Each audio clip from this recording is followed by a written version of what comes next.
নমস্কার বন্ধুরা, সম্পাস ভ্যারাইটি ব্লগে আপনাদের সবাইকে স্বাগত। তাহলে চলুন আজ ভিডিওটি এখান থেকে শুরু করছি। এবার যাই রান্নাঘরে, গিয়ে রান্নার সব রেডি করে নিই। এবার কি রান্না করব, আজ মূলো রেখেছি। মূলোর বড়া তো করবই, কারণ মূলোর থাকলে মূলোর বড়াটা লাগবেই। আর মেয়ের বাবা মূলোর বড়া খেতে খুবই ভালোবাসে। মূলোর বড়াটা করব। আর দেখি কি করি। প্রথমে আমি ছাদের থেকে আসি, একটু ছাদে যাই। জবা ফুল গাছটা হয়েছে, দেখেছি বেঁচে গেছে। ভেবেছিলাম গাছটা বাঁচবে না, হয়তো দেখি না গাছটা অনেকটাই বড় হয়েছে। আর এই কদিন বৃষ্টি ছিল বলে ছাদে যাওয়া হয়নি, জলও দিতে হয়নি। আজ গিয়ে দেখি, সকালে গিয়েছিলাম, গিয়ে দেখি গাছটার পাতা পোতা অনেকটাই ছেড়েছে, অনেক ডালপালা ছেড়েছে। তাই এবার যাই গাছে গিয়ে একটু জল দিয়ে আসি। চলুন, একটু ছাদে আসলাম।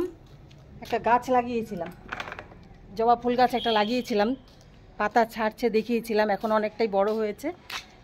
জল দিতে এসছে। এই কদিন ধরে রোদ দিয়েই যাচ্ছে, এবার জল না দিলে গাছটা মরে যাবে। জলটা দিয়ে নিই। আর রোদ উঠে গেছে, আজকে অনেকটা দেরি হয়ে গেছে জল দিতে। এই যে গাছটা আপনাদের দেখিয়েছিলাম যে একটা পাতা ছেড়েছে ছোট্ট, এখন গাছটা অনেকটাই বড় হয়েছে। আর জল দেওয়া হয়নি, এ কদিন তো পুরো রোদ, বৃষ্টি ছিল এতদিন, জল দিতে হয়নি। এখন জল দিতে হবে, গাছটা না হয় টিকবে না।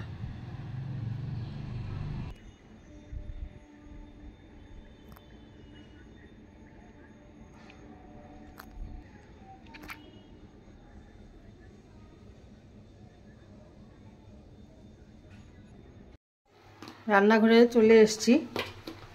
এখন আমি রান্না বসিয়ে দিচ্ছি। প্রথমে আমি বেগুন ভেজে নেব। বেগুন ভাজা করে নিয়ে, আজ বাজারে গেছিলাম, মূলো নিয়ে এসেছি। এবার মূলো শাক করব, তার জন্য বেগুনটা ভেজে নিচ্ছি। আর এদিকে আমি মূলো কেটে রেখেছি বড়া করার জন্য। এই দেখুন, থালায় দেখুন একটুকু জল নেই, নুন দিয়ে মাখিয়ে রেখেছি। আমি 10 মিনিট পরে দেখাবো আপনাদের কতটা জল ছাড়বে এই মূলো থেকে। এবার আমি মূলো শাকটা করে নেব। শুকনো লঙ্কা দিয়ে দিলাম।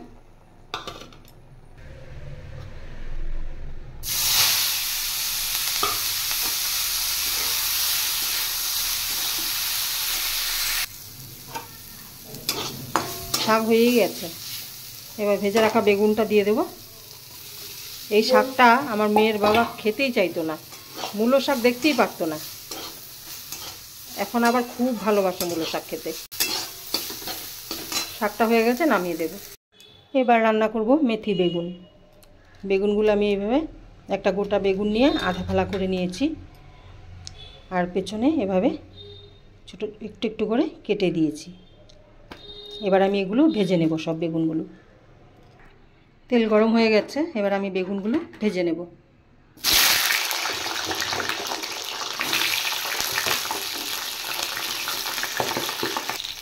পরিমাণ মতো নুন আর হলুদ দিয়ে বেগুনটা ভেজে নেব।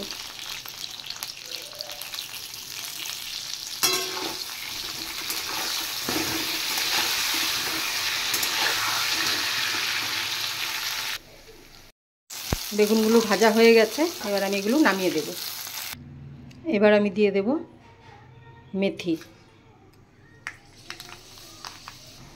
এবার আমি দেব পেস্ট করে রাখা কাঁচা লঙ্কা আর টমেটো।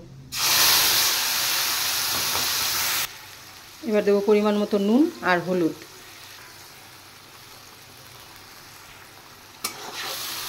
এখানে আমি একটা বড় সাইজের টমেটো আর 8টা কাঁচা লঙ্কা পেস্ট করে নিয়েছি। এবার কালারের জন্য সামান্য শুকনো লঙ্কার গুঁড়ো দিচ্ছি।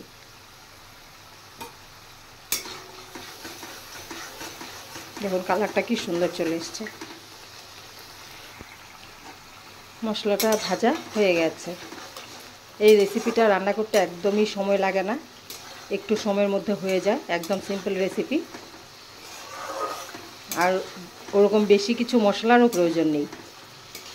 মশলাটা ভাজা হয়ে গেছে, এবার আমি ফ্রাই করে রাখা বেগুনগুলো দিয়ে দেব।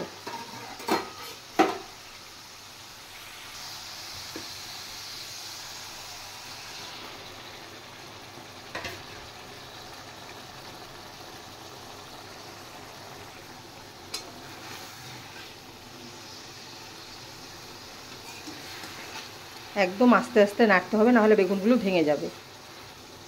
এবার আমি সামান্য জল দিয়ে দেব। এবার আমি একটু জল দিয়ে দেব।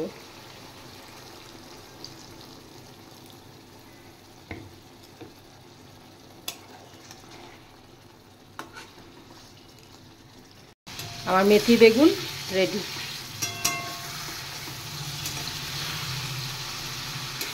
এবার আমি নামিয়ে দেব। এবং কালারটা খুব সুন্দর এসছে। বন্ধুরা, আমার রান্না কমপ্লিট। এবার বড়াগুলো ভেজে নেব। আর মূলোগুলো নুন দিয়ে মাখিয়ে রেখেছিলাম, মূলোগুলো দেখাচ্ছি আপনাদের।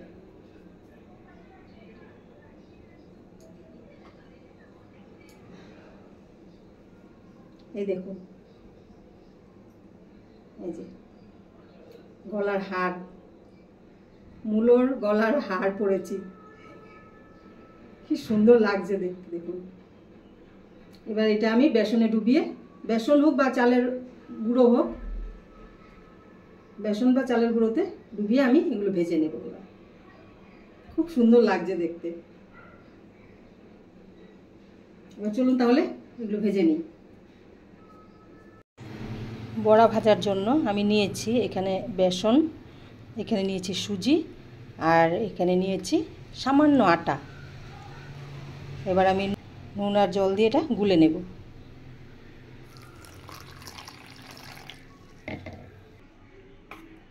আমি এবার এটা ফেটিয়ে নেব একটু, তাহলে বড়াটা খেতে মুচমুচে হবে। আর এখানে আমি একটু চিনিও দিয়েছি, একটু হলুদও দিয়েছি। এবার এটা ভালো করে ফেটিয়ে বড়াগুলো করে নেব। দেখুন, বলেছিলাম জল ছাড়বে।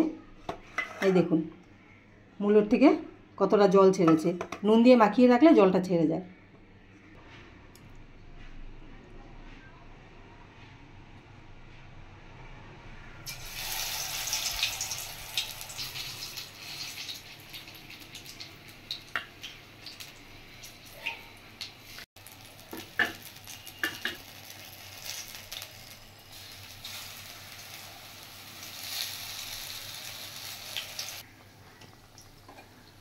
দেখুন দেখতে কি সুন্দর লাগছে। মূলোর বড়াগুলো ভাজা হয়ে গেছে। এই দেখুন কি সুন্দর লাগছে দেখতে। এবার ভাত বেড়ে নেব। মেয়ের বাবা স্কুল, মেয়ে তো ঘরেই আছে, স্কুল যায়নি। মেয়ের বাবা চলে এসছে স্কুল থেকে, এবার খেতে দিয়ে দেব। আমিও এই চান করে আসলাম, চান করে পুজো টুজো দিয়ে এবার খেতে দেব। তাহলে আজকের রেসিপি আপনারা দেখলেন, মেথি বেগুন করেছি। আজকের রেসিপি আপনাদের কেমন লাগলো অবশ্যই কমেন্ট করে জানাবেন। আর ভালো লেগে থাকলে অবশ্যই লাইক, শেয়ার, সাবস্ক্রাইব করবেন। তাহলে দেখা হচ্ছে নেক্সট ভিডিওতে। টাটা।